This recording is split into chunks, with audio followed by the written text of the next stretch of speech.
Hello and welcome to Inflection Point Conversations. I'm Michelle Obeda, an art director and 3D artist. In this podcast series, I'll be interviewing experts in the fields of art, architecture, and visualization. Together, we will take a deep dive into the disruptive topics that have reached an inflection point in our industry. If you're enjoying this podcast, please take a moment to like, rate, and subscribe. You can also comment and give feedback. I'd love to reach more people and grow this amazing community. Today, I'm talking with Sam Anderson. Sam is the creator of Studio Ladder and is a 3D artist based in New York City and Los Angeles. She is passionate about visualization communication for design and loves to take ideas and bring them to life in a 3D environment.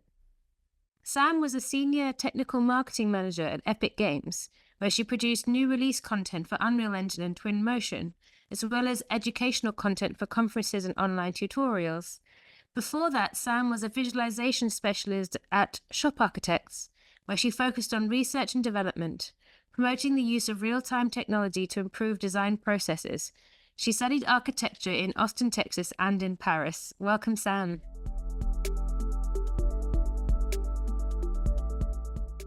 Hi, thank you for having me here. Thank you so much for coming on. So, I'm very excited to talk to you. I think you have such an interesting professional background and interests, and it ties into so many things that I'm interested in talking about, including real time, including starting your own business. And like I was telling you before we started recording, I've met many people who have told me I should speak to Sam, and I'm like, absolutely.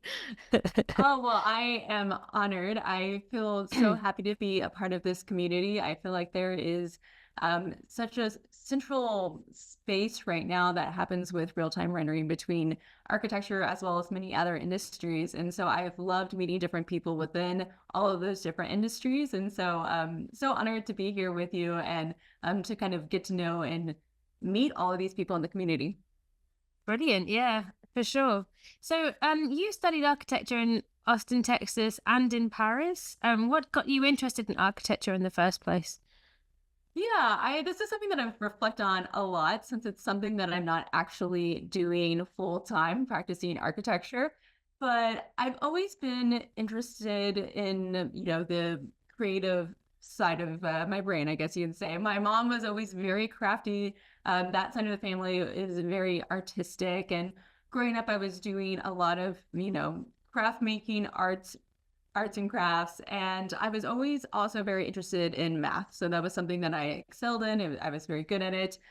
So I was at one event with my family one time and someone was like, have you explored architecture at all? Like you seem to really gravitate towards both of those things. And I hadn't at the time, but in high school in my art class, we had a field trip where we went to the Fort Worth Modern Museum.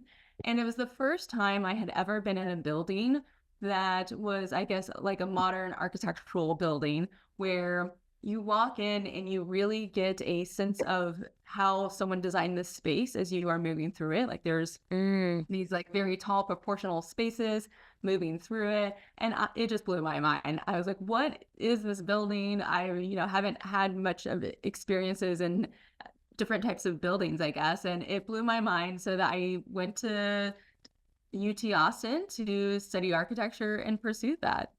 Yeah, that's great. And then is it like you did a master's in Paris?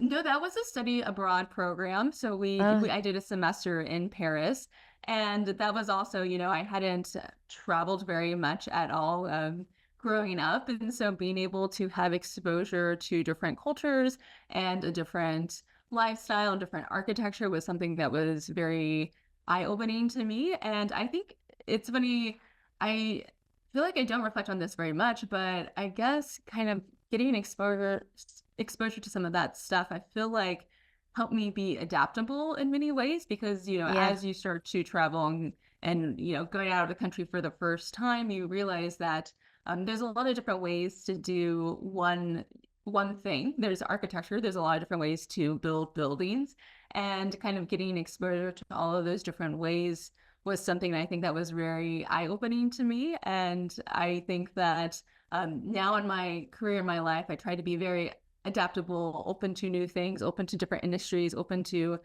different aspects of a solution. So yeah, it's fun to kind of think about that and how that might have Yeah. influenced me now. Yeah, that's so interesting to look back and see like where did that come from. And I think it's so true. I think every time we travel and even just meet different people, let alone see different kinds of architecture. I mean, Paris is amazing for that. I feel like it's pretty unique, and you can say that about lots of different cities around the world. Um, Absolutely. so you were a visualization specialist at Shop Architects, and you focused on R&D in real-time technology. What interests you in visualization in real time?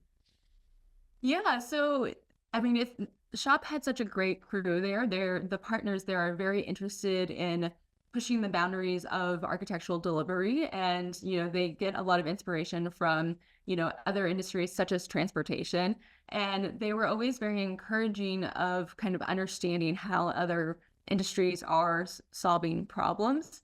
And so I had a very supportive crew there, but I also am someone who is always learning. I like always want to learn something new, kind of keep on growing, keep on adapting, as I said. And so I remember one of my colleagues had mentioned that people were starting to use game engines for visualization. And I've always been someone who's much more interested on the visual side of architecture.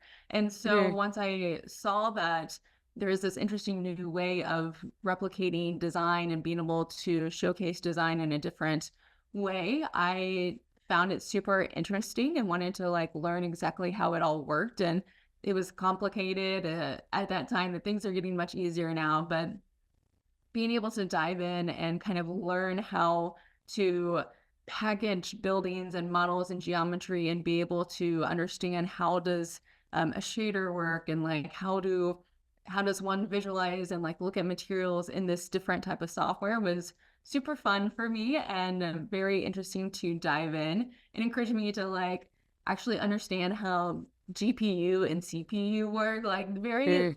little things that we don't learn in architecture school, but are great skill sets to know as well. So it just really opened up like a whole new world for me. Yeah, yeah, yeah. That's great. I mean, I love R&D for very much the same reason. And I've done like a similar thing in different studios with real time. What different tools did you try out? Did you test out?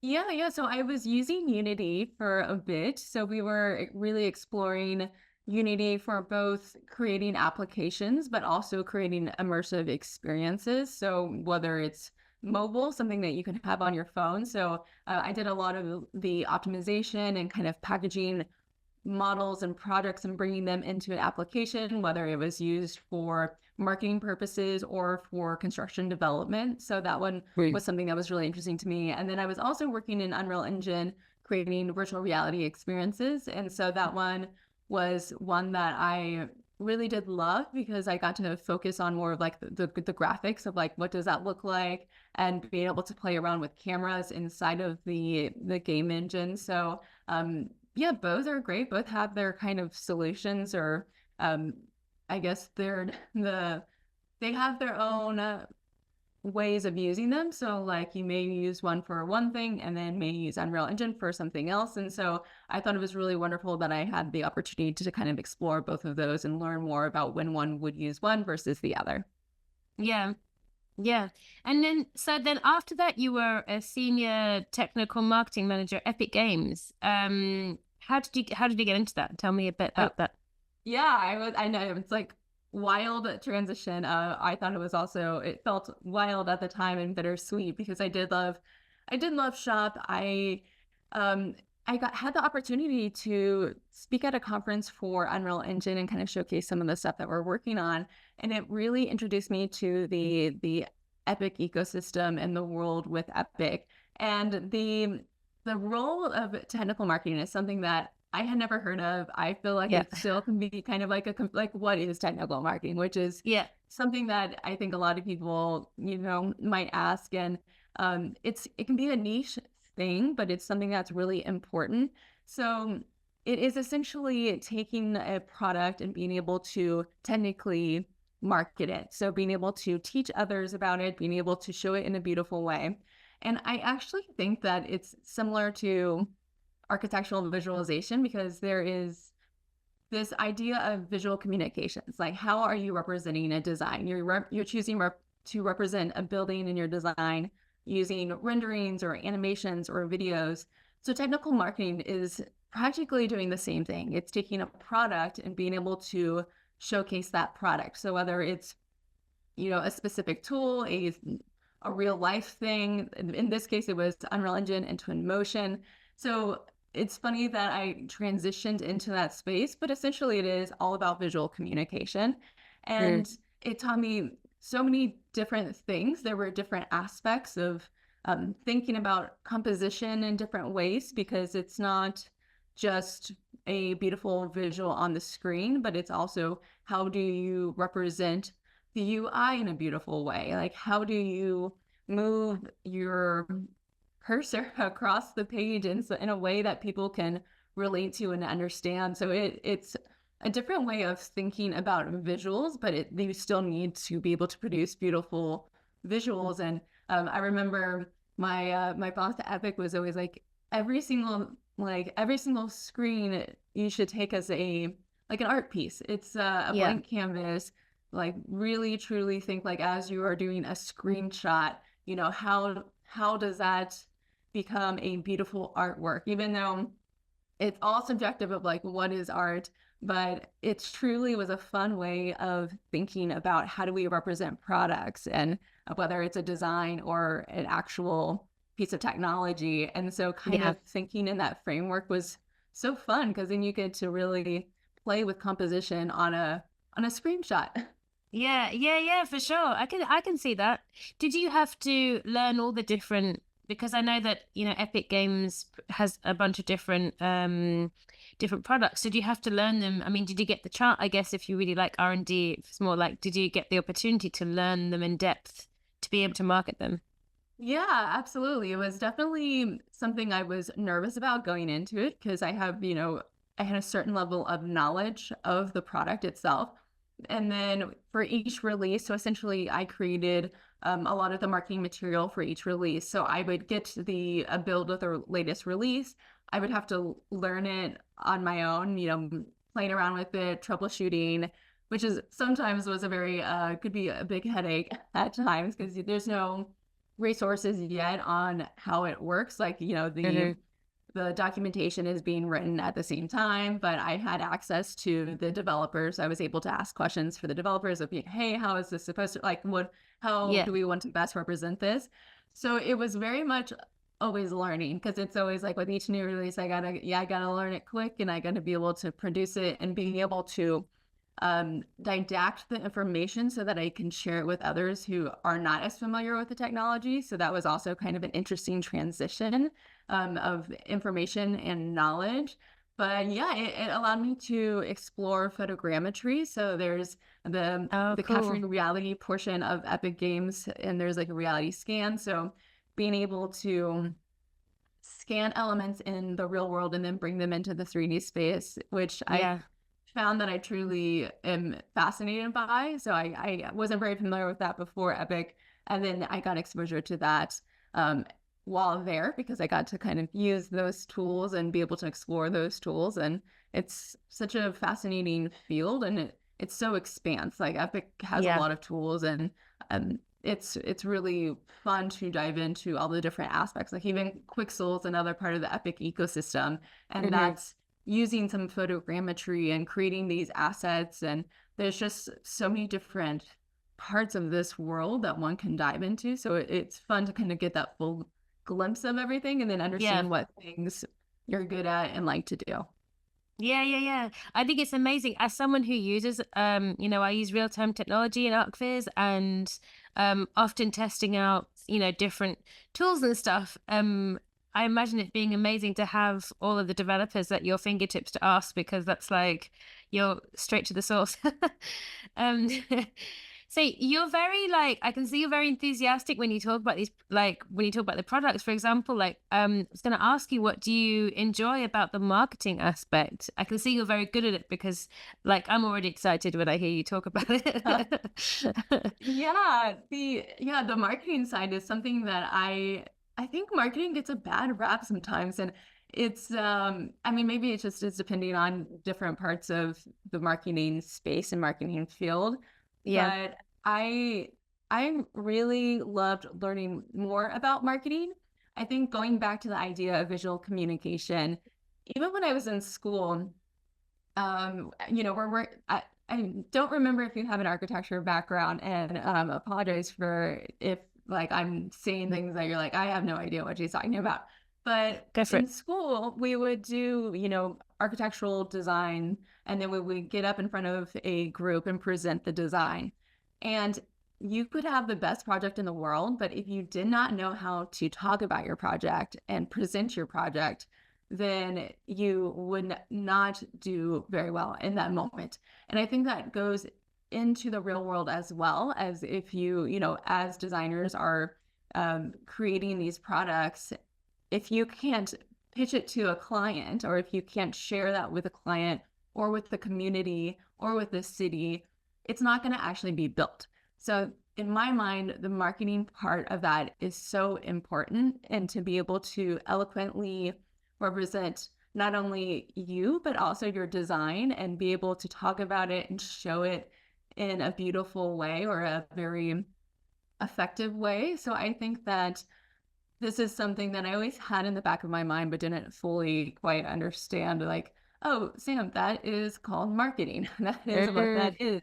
And so being able to explore more of that in the tech space was very interesting. Of course, there's like so many different elements of it. There are many, things that go more into copywriting, of like creating blogs, creating tutorials, creating videos to be able to not only showcase the product, but I think one thing that I liked about that side of marketing is getting to help others. So like in that, I got to teach others how to use the tools.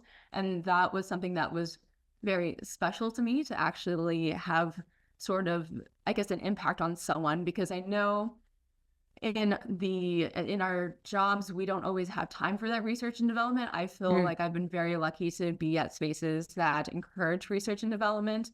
But for someone who is trying to like learn more about this and speed up their workflows and makes their days a little more efficient, or go create a solution quicker, then I want to be able to help those people get there a little bit sooner. So it's kind of, Mm.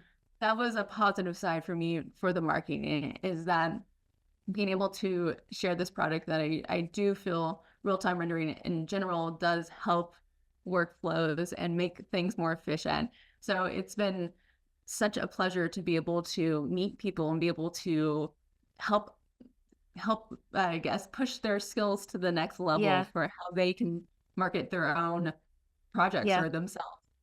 Yeah, absolutely. Oh my gosh. I that was so interesting. I never put those two things together. I did also study architecture, and I remember I was always terrible at getting up and selling my idea. And I remember when I left university and I realized it is important, because when you're trying to like sell your idea to someone, whatever the field is, you have to go and convince people. And I always thought there was a skill. I've had creative directors who have done it really well, and I've always thought that's a skill that's really worth doing, and that's what you learn in marketing. That's so interesting that they all comes around. So you touched on this just now about the producing educational content and like the online tutorials. So can you tell me a little bit about that? Like, what did you specifically have to do? Yeah, so I would, I mentioned a little bit that I would take the new releases and create, beautiful scenes for them, and, create the marketing material that went with the release. But then I would also take those environments that I created and then help teach other people. So that would be at conferences and stuff. I would go and I would do talks and talk to people and kind of help them understand the latest features and how to use them and embed them into their workflows.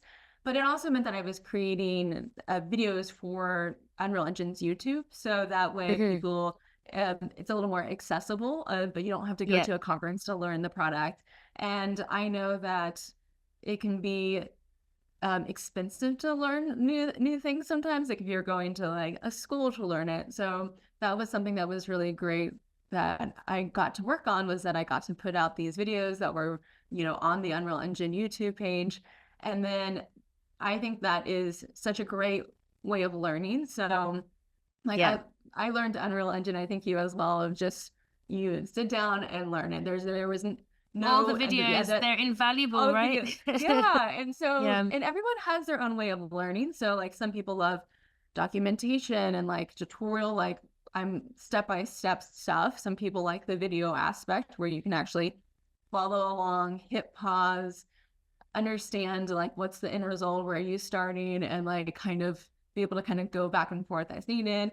And so those videos that are on YouTube, I think are such a great spot for anyone who is wanting to dive into real-time rendering, because it can be daunting if you're just opening up the programs for the very first time. And so having those resources for people, I think, is very important. So yeah, it was um, a very fun thing to work on. And then I also learned a lot of stuff of, how to, as I mentioned earlier, how to best represent a product in a video as well. It's like Mm, there's a couple different things. And also even I mentioned the cursor moving across the page. Like for someone listening, this was something I kind of had to learn as I go, is like, how would someone who is like brand new to the tool understand the user interface? And like right.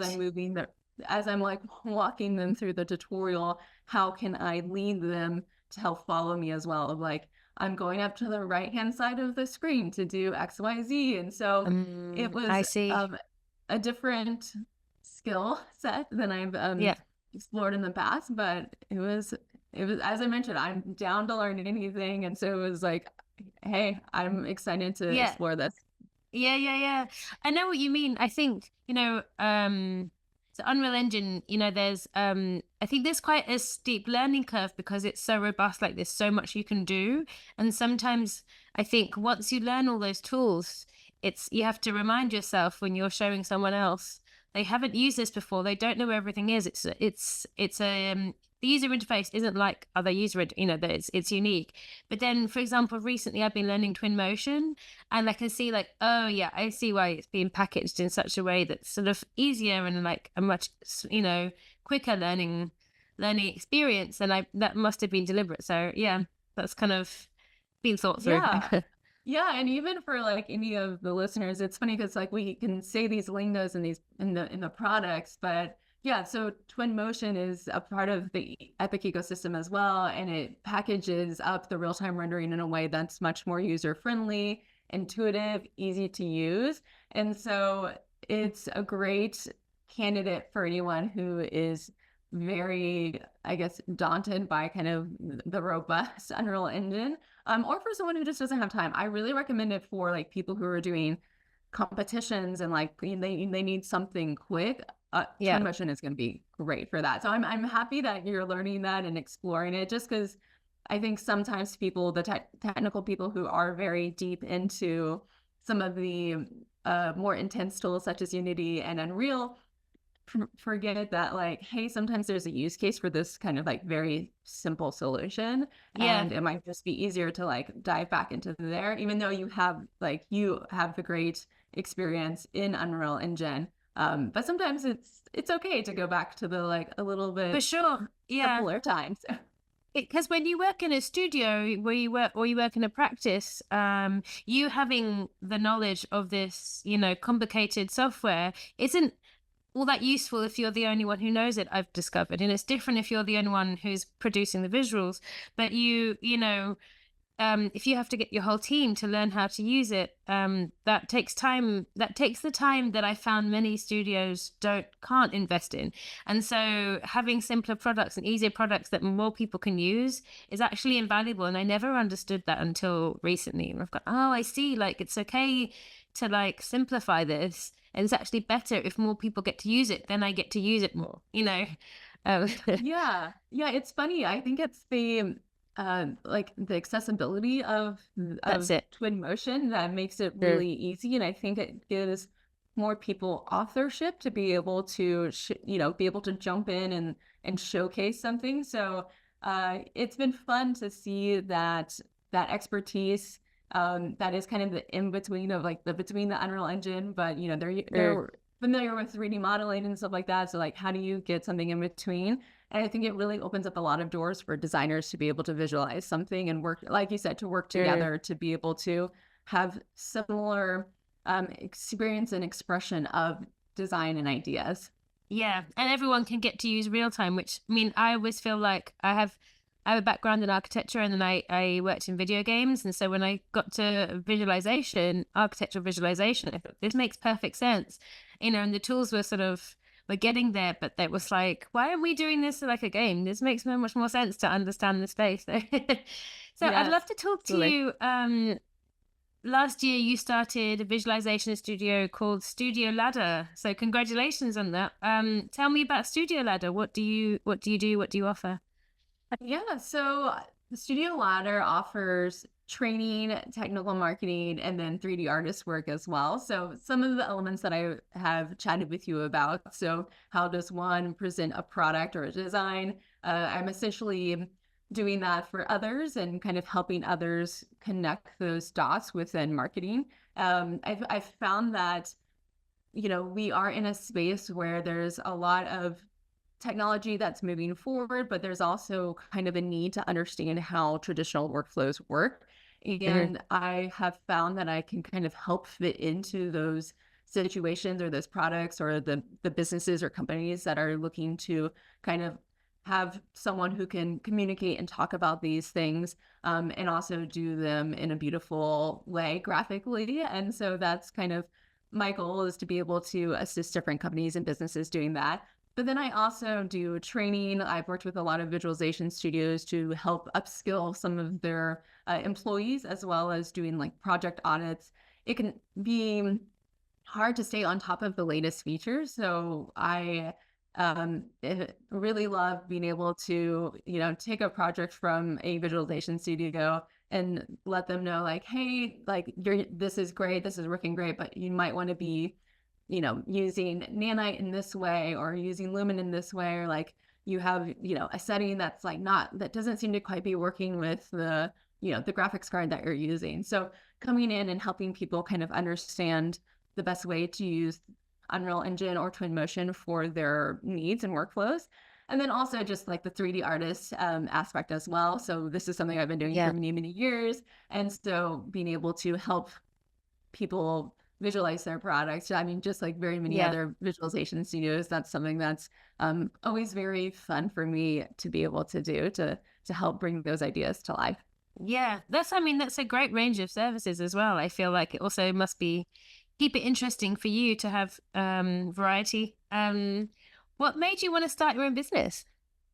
Yeah, I've always been very interested in the independent side of the space. I feel like once I got into real-time rendering, I saw a big need for real-time rendering in many different industries and many different businesses, but it might not be needed for, a full-time person to come and do. Like, Hmm. there are many opportunities for someone to like come in, plug in, do a real-time project, or help someone with that space, and then move on from there. So that was a thing that I wanted to be able to do, was to help many different companies, not just one, but be able to, make things a little more efficient, like really push this initiative of real-time rendering. And things will always evolve. Like, right now, this is something that's very interesting to me. I have no idea what in 10 years it's going to be interesting to me, but I know that I like helping people, and that is something that's really important to me. And so when I was, kind of thinking about my career and moving forward and how would I want to see myself like exploring and helping in this industry, this was something that I wanted to do. So that was kind of the initiative behind that. And Yeah. yeah, it's definitely a roller coaster, but I am very excited to be on the ride right now. Yeah, that's awesome. What have you like have you found any challenges since you started your own business? Yeah, yeah, there's always ups and downs, and I mean, people forewarn you, like always, like, oh, if you're like going into this world, it's going to be a roller coaster. And as much as I try to stay very grounded and organized, there's still always going to be a little bit of roller coaster. So just like understanding scheduling and what that looks like, and that things change. And when you're working with different customers, that means a lot of different projects are changing. And so it's been definitely a learning experience for me. But as I said, I do love learning. So I have to be patient with myself and say, hey, like this all is going to be a very positive element in your life no matter what. So if I decide in a few years from now, like, hey, this visualization studio isn't exactly what I had in mind, I still think that the skills that I learned from doing this and exploring this are going to set me up for success. And hopefully, I won't have to come to that, but it's also understanding and being, as I mentioned, patient kind of through the ups and downs that have been a little bit of a challenge, but I am learning and getting to kind of like understand what that looks like of being a small business owner. Yeah. Yeah. I mean, and you haven't been doing it for very long yet. So I'm sure that there's a learning curve, and there's time you need to give yourself, right? Absolutely. Yeah. I need to, and just as I'm like, when you learn Unreal Engine, it's a learning curve and it's going to take some time. And like, you're not going to know it in a few months, or, I mean, Yeah. you're not going to be an expert in it in a few months. And so I think that's something I should probably tell myself a little Yeah. bit more. Yeah. So it's super fascinating too, because even, skills like the financing side, like the Yeah. accounting side, like The those are pricing. skills.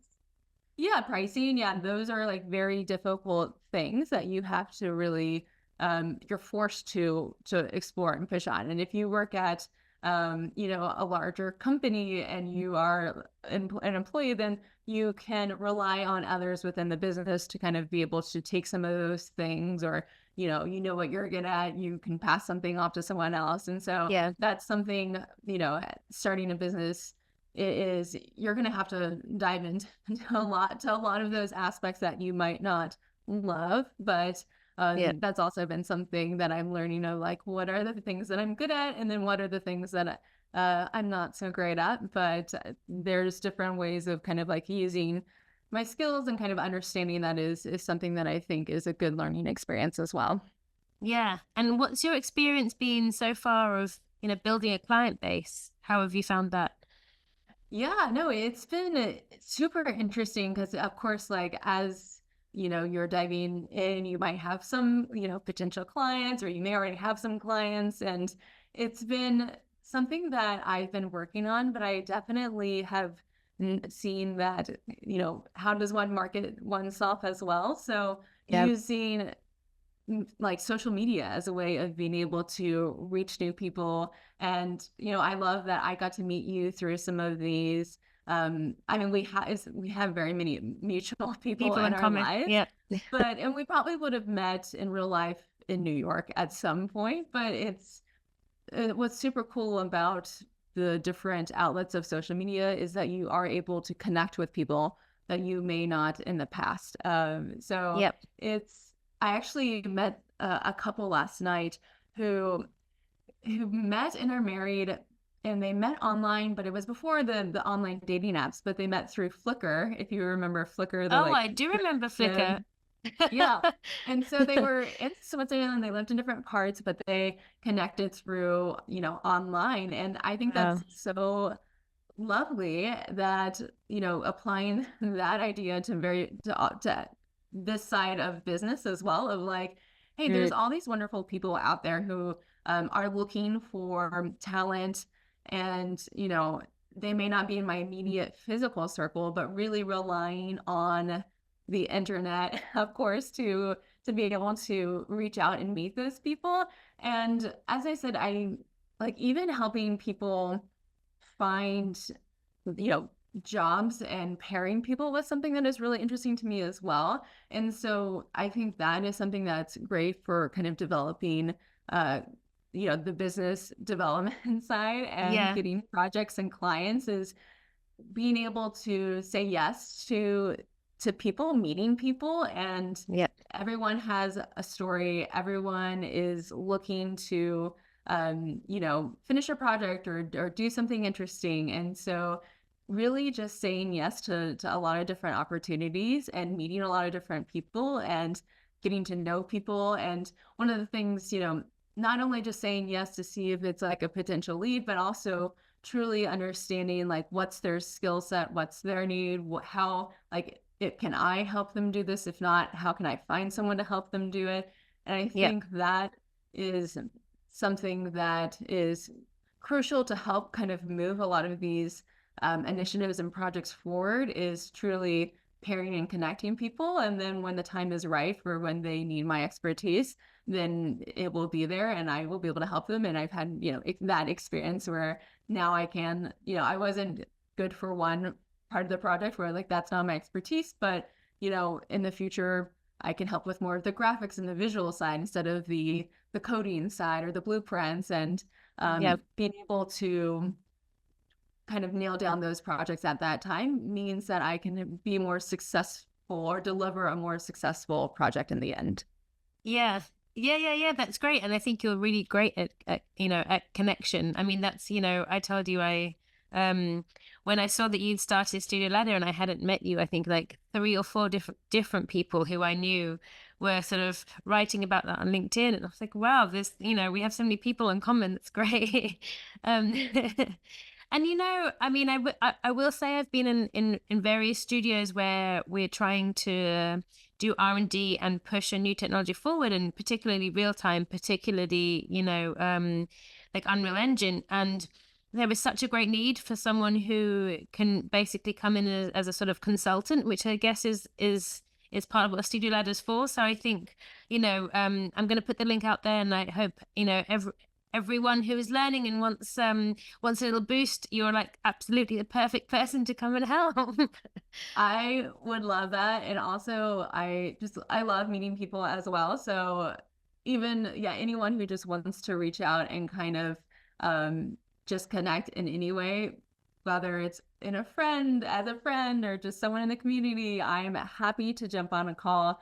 And yeah, if it's not necessarily for a job, even just getting to know more people and understand we're all such unique individuals. And I'm always intrigued by people who are like in this space and how all of their personalities fit into these different workflows. And so it's almost like a social experiment for me. I like Yeah. love getting to kind of understand where people are in the pipeline. Because even in something like Unreal Engine, I know I mentioned a little bit earlier, like blueprints are not my expertise, and maybe one day they will be and I'll dive into them, but I'm just like very interested in more of the like the latest features, the visualization, like really pushing the visuals to the highest degree, and how can you do that in a high performant way. But that I think is indicative of my personality and kind of the things that I like to focus on. So someone who is like, I'm going to figure out this very, very technical, like interactive thing that is like going to take me, I don't know how long to code. Learning and understanding kind of the different personalities that fit into that role, I think will also Mm. help me pair people in the future of like, okay, you're looking for this. I know this person who does this. So there's trying to put like good faith out into the space of like being able to connect those people at those times as well. Yeah, and I think that's absolutely your skill set. I can see that for sure. So I have one closing question for you, Sam. I mean, you might have touched on this already in the interview, but what advice would you give an artist who wants to learn more about real-time technology?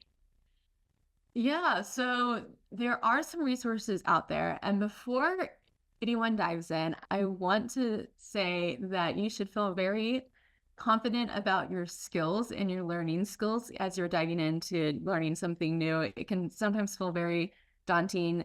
Unreal Engine and Unity they're very robust. They are, there is a learning curve to learning them. So don't get too scared once you like open everything up and see that there's so many different aspects of the tools. Like, where do I start? How do I like get my feet wet in this?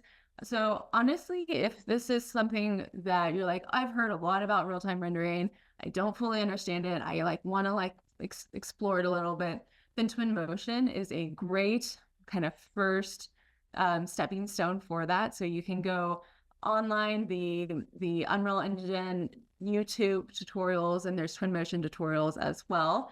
There's like a community of people who are putting tutorials out there for each other. So it's a very like open source world of, you know, really teaching each other how to use the tools. And then if you are already kind of familiar with the 3D space and you're using other products for visualizing, many of those products have real-time solutions. So looking into that might be the first step of like, hey, you know, I know that that this technology has some element of real-time rendering, like how can I incorporate that?